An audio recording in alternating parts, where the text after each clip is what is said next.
É claro que você sabe o que é um briefing, mas e a leitura crítica do briefing? Você sabe como é que se faz? Vem comigo, que a gente vai começar no básico, mas vai rapidamente chegar no avançado. Você está lá sentado na sua mesa e, de repente, um projeto aparece para você.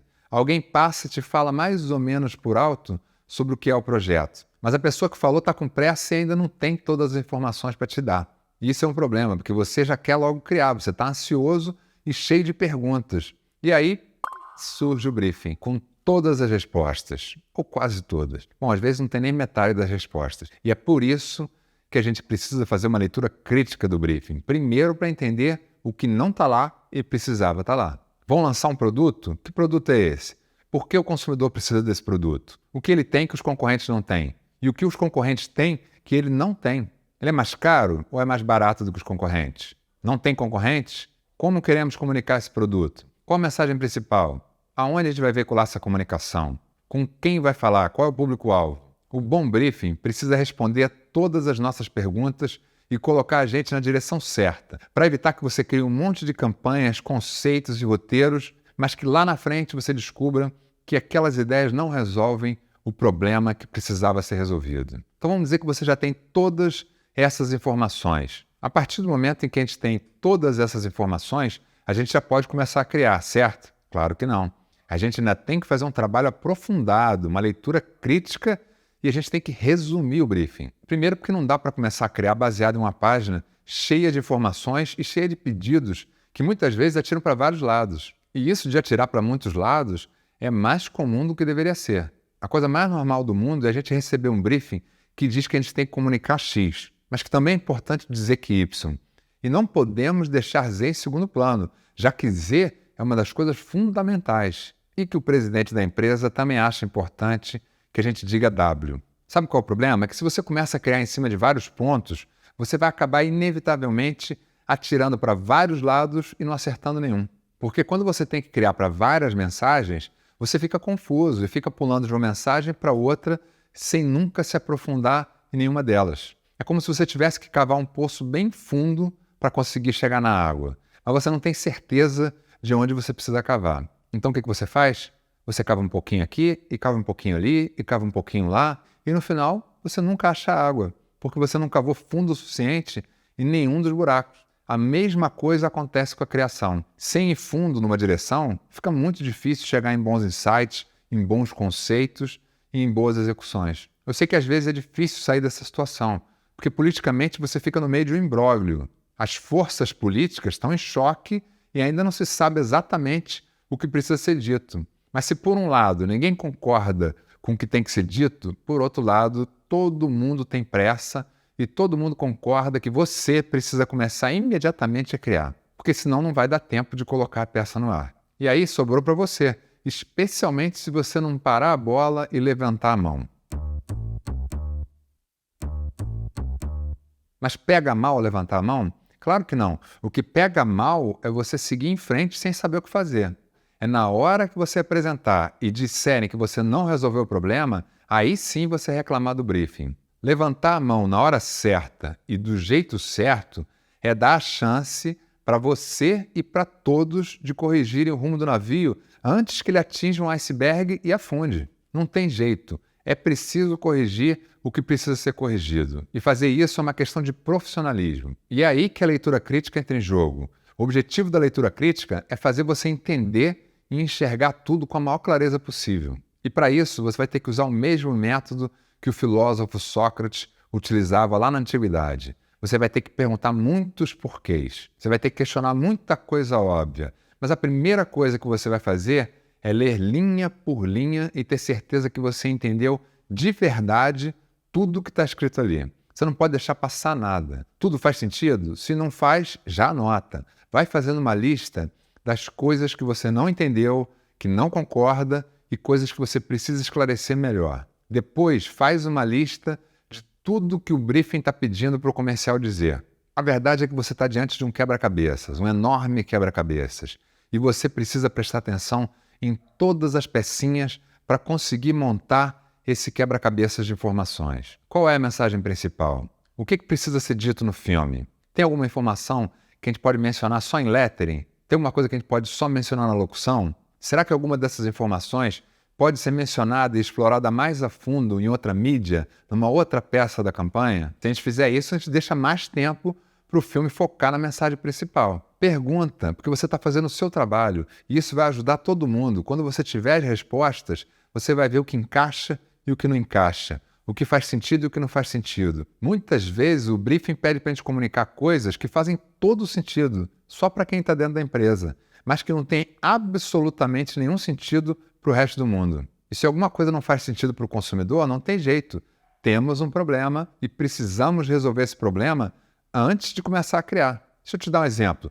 Uma vez caiu na minha mão um briefing de um sabonete antibacteriano. Esse é daqueles, hein? O briefing dizia que o sabonete protegia a saúde das crianças porque elas ficavam menos expostas aos germes e ficavam menos doentes. E crianças menos doentes crescem mais saudáveis para realizar os sonhos delas e depois se tornarem grandes profissionais. Então a ideia era mostrar as crianças crescendo e se tornando profissionais e dando orgulho para as mães. Claro que aquilo não fazia sentido nenhum. Imediatamente parei a bola e levantei a mão.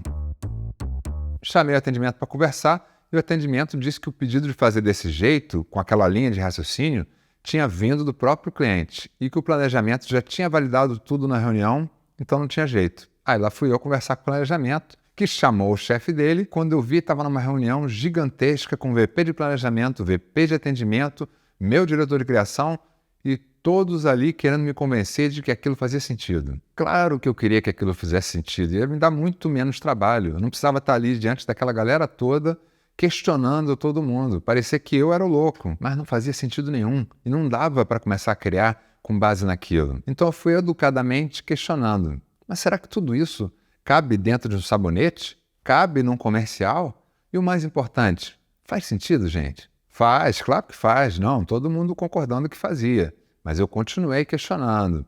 Aí o planejamento me explicou de onde vinha aquela loucura toda. É que o cliente tinha lançado esse mesmo sabonete em um país da África, onde o contexto era completamente diferente e fazia algum sentido lançar desse jeito lá. Talvez. E o cliente global achava que esse também era o melhor jeito de lançar aqui. Mas o cliente brasileiro, o cliente local, não concordava. Eu falei, eu concordo com o cliente daqui, do cliente do Brasil. Acho que não faz sentido. Mas o planejamento não estava feliz com aquilo. Ele concordava com o cliente global. Então ele me disse que não era tão estranho assim aquela campanha. Era só eu achar um jeito de contar aquela história de um jeito criativo. Era uma maneira de me dar uma agulhada. Mas ele não parou aí não. Ele foi adiante. Você não consegue? Aí eu parei, olhei para o teto, pensei e falei, se eu consigo... Acho que eu não consigo. Realmente, você fez uma boa pergunta. Eu acho que eu não consigo, é isso. Porque eu só consigo criar coisas que eu acho que façam sentido. E eu não estou conseguindo imaginar uma mãe voltando do trabalho, passando na farmácia da esquina, parada em frente à prateleira de sabonetes, escolhendo o sabonete que ela vai comprar e pensando, se eu comprar esse aqui, meu filho vai crescer saudável e vai realizar os sonhos dele. Eu só estou conseguindo mesmo imaginar uma mãe pensando em comprar um antibacteriano porque ele acaba com as bactérias. As posições estavam claras. Eles queriam fazer o que o cliente pediu, mesmo que não fizesse sentido. Eu não. E isso acontece muito. É como diz aquela frase famosa, tudo é possível para aquele que não precisa fazer ele mesmo, para aquele que tem outros para fazer. Porque no final era exatamente isso que ia acontecer. Eu ia pegar todos aqueles pedidos sem sentido e ia ter que fazer a história funcionar, emocionar e apresentar para o cliente e convencer ele sem acreditar em nada. Aí eu joguei minha cartada final. Eu acho que a mãe que entra na farmácia, ela está esperando só um sabonete mesmo, e não uma universidade onde ela vai colocar os filhos para eles terem uma carreira. Não posso dizer que pegou bem, mas fazer o quê? A gente não é obrigado a concordar com coisas que ferem os nossos princípios.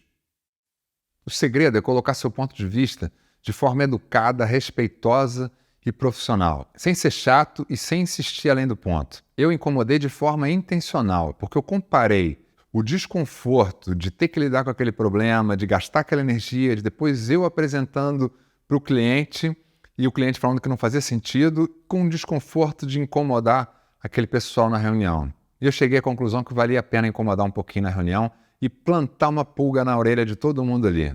Então fui um pouquinho mais fundo e plantei a pulga final. Falei, olha, eu acho que a gente está tentando contar uma história que ninguém vai acreditar. E a gente está deixando de valorizar os pontos fortes do produto e de vencer a concorrência. No final das contas, quem é muito preocupado com germes quer vencer os germes, não os desafios da educação e do futuro profissional dos filhos. Isso é um outro assunto e ninguém vai acreditar que o sabonete vai fazer isso. Então a gente está desperdiçando o poder da comunicação, a gente está jogando fora todo o esforço e todo o dinheiro que o cliente vai botar nessa campanha.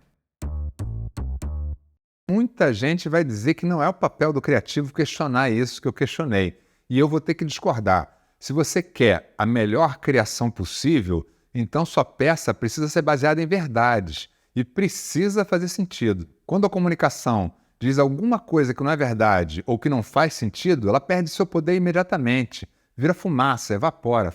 E como você está atrás da melhor criação, então você vai ter que sim questionar tudo que não parece fazer sentido. Você vai questionar respeitosamente, vai dar a sua opinião, bem pensada e embasada em argumentos, não vai sair falando qualquer coisa. Você vai pensar, você vai estruturar seu pensamento, vai trazer argumentos. E se a sua opinião não for aceita, tudo bem.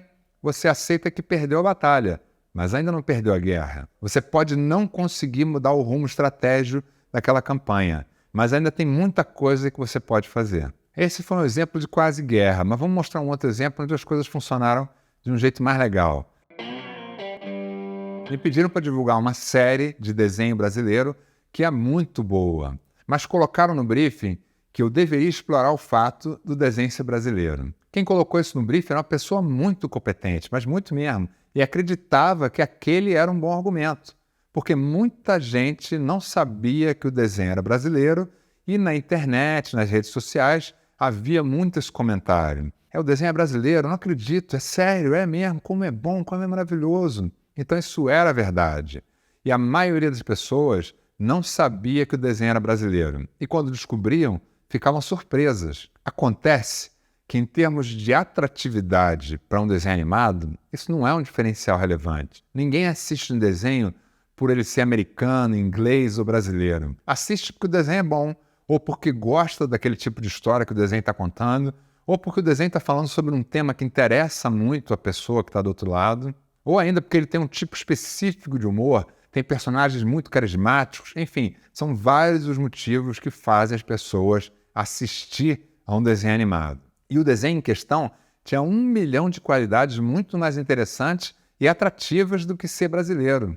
Aqui eu tinha 2 opções: aceitar e fazer do jeito que eu estava sendo pedido, ou questionar e contribuir. A questão que eu trago para você é: se a gente não contribuir, o que a gente está fazendo então? Você não precisa tentar contribuir só por tentar. Se você não tem um ponto de vista que vai adicionar alguma coisa, tudo bem. Mas se você chegou a um pensamento e você discorda do que o briefing está sendo pedido, vale a pena chamar para conversar, discutir e mostrar o seu ponto de vista. Não para mostrar que você é inteligente, não porque você quer se promover, mas sim porque você teve um raciocínio e seu raciocínio faz sentido e você quer contribuir, porque você vai criar, e a sua criação, para ser boa, precisa se basear num bom raciocínio, num bom argumento. E se o raciocínio não faz sentido, você vai ter que tentar derrubar. Você pode comprar um carro só porque ele é alemão. Beleza, faz sentido, a tecnologia alemã é muito valorizada. Você pode comprar uma marca de macarrão só porque ela é italiana. Também faz sentido. Mas desenho animado não faz sentido. Você só vai assistir se ele for bom. Nesse caso, então, levantei a mão, preparei meus argumentos e a pessoa do outro lado me ouviu verdadeiramente, prestou atenção no que eu estava dizendo. E eu prestei atenção no ponto de vista dela. A gente conversou de uma maneira profissional e inteligente e o profissional entendeu e concordou, o que foi ótimo. É assim que tem que ser. Eu entrei na reunião para argumentar e poderia ter sido convencido também. A gente não está certo o tempo todo e não precisa estar certo o tempo todo. Estar errado não é nenhum demérito, como as pessoas propagam, eu não posso errar. Não é uma competição para ver quem está mais certo. É uma soma de visões para fazer o projeto, esse sim, dar certo. E para isso a gente tem que ouvir e ser ouvido.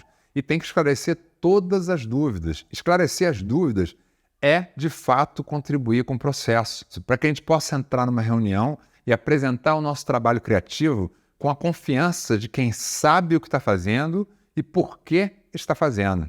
Você precisa se tornar tão dono daquele briefing quanto quem escreveu, se possível até mais. E para fazer isso, você não pode ter medo de perguntar.